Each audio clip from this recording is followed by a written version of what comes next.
Y pues yo, mi querida familia del Charro Político, nos encontramos en un nuevo podcast con Marcelo, licenciado Marcelo. Antes de iniciar el podcast no sabía cómo decirle, me dijo Marcelo, así Marcelo, sencillo, a secas, ¿no? a secas. ¿Cómo estás? Yo bien, ¿tú?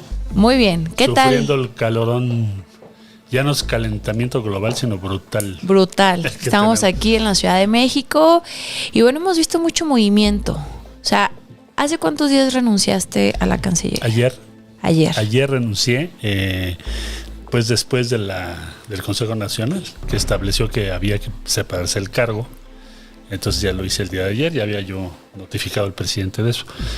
Y yo creo que está bien, porque hay que separar la actividad de gobierno de lo que es la lucha o contienda política.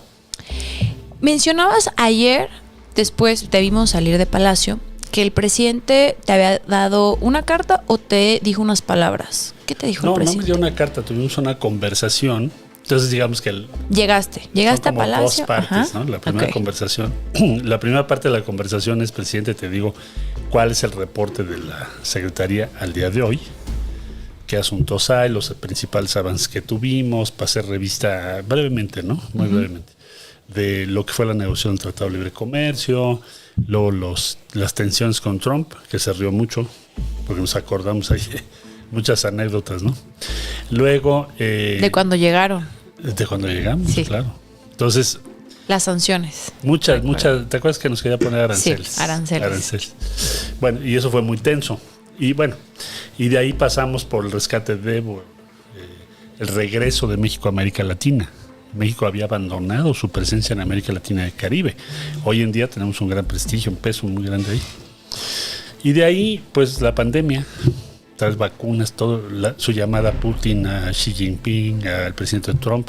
O sea, el presidente López Obrador habló con los principales líderes mundiales y yo viajé para darle seguimiento a eso, para conseguir todo, ventiladores, en fin, vacunas, que estuvo muy estresante, ¿no? Todo eso. Hijo. Sí, recuerdo. Bueno, entonces le di ese reporte y después ya la segunda parte le dije, bueno, pues aquí está mi renuncia.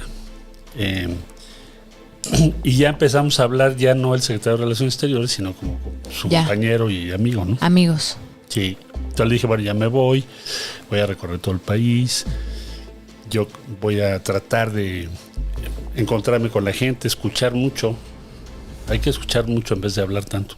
Y recoger lo que la gente va a decir, Claro. para ver qué va a ser la siguiente etapa de la cuarta transformación.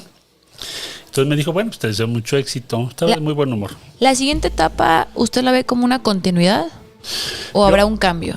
Yo ¿O lo cuál es veo- su perspectiva? Yo como lo veo, la cuarta transformación va a impactar décadas la vida de nuestro país, porque así son las grandes transformaciones.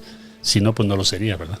Claro. Entonces, lo que tienes ahorita son los cimientos de un edificio que tenemos que construir varios años por delante. Hay muchas cosas que tenemos que consolidar y otras que tenemos que agregar hacia arriba, en el mismo edificio. Claro. Y esa es la idea. Ya lo viví yo eso cuando fui sucesor de él en la Ciudad de México. Entonces no era la cuarta transformación, pero sí era el programa que había diseñado Andrés con otros muchos compañeras y compañeros. Que digo, al final de cuentas, no hubiera existido una cuarta transformación si no hubiera habido un precedente en la Ciudad de México. ¿O no sé usted qué opina? Sí, porque ahí se inició. Ahí se inició cuando llegó Andrés en el 2000. Yo decliné, yo iba por un partido que habíamos formado y en 99 lo busqué. Le dije, oye, te vamos a apoyar a ti porque tú encabezas el cambio, no nosotros. Entonces te vamos a apoyar a ti. Eso fue en 99. Y luego me invitó el jefe de la policía. Le dije, oye, pues somos amigos, ¿no? Pero me dijo, pues es lo que se necesita ahorita. Y yo pensé, bueno, le dije, dame 2 horas. Me fui a caminar y pensé, si yo le digo que no a Andrés, porque salir de seguridad bien es muy difícil. Sí, es complicado. ¿Con qué cara vas el día de mañana a decir que tú quieres gobernar la ciudad? Pues ese es el problema número 1, ¿no? Entonces regresé y le dije, bueno, ya vas. Entonces, ¿Cómo es Andrés? En lo personal, es un hombre muy concentrado en su trabajo, muy comprometido. Sí. O sea, es una gente que siempre lo he visto trabajando, la verdad. Es muy estricto con su trabajo.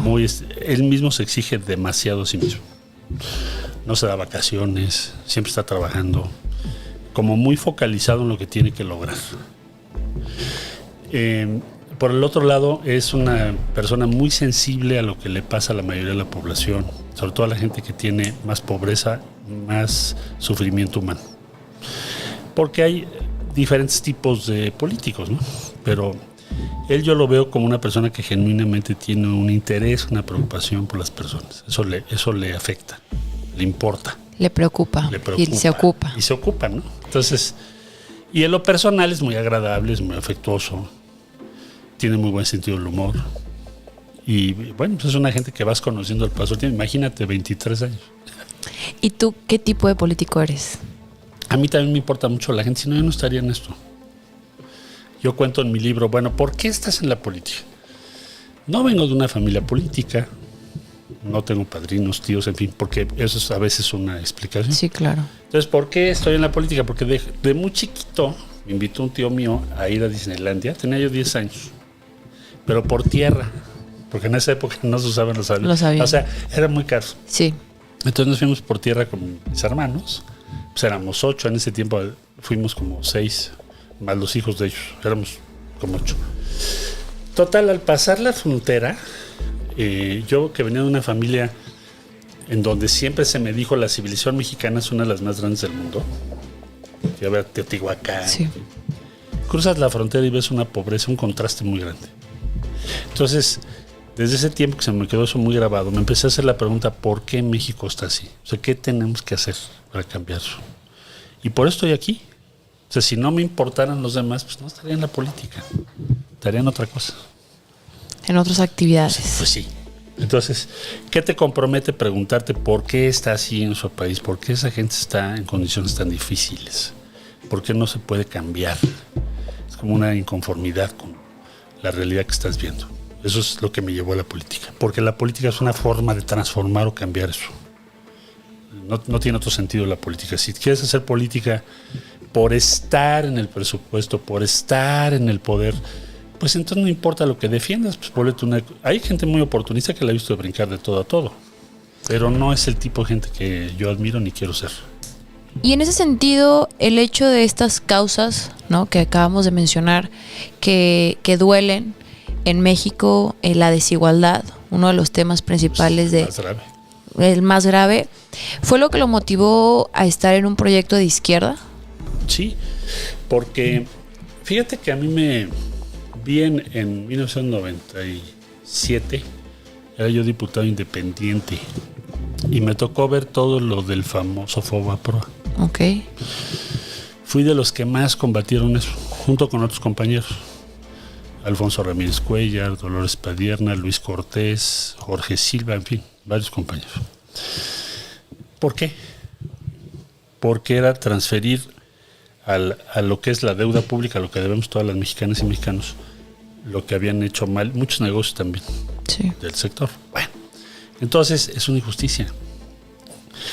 Nosotros tenemos que lograr que en nuestro país la desigualdad se reduzca, no que aumente, no que tengamos privilegios.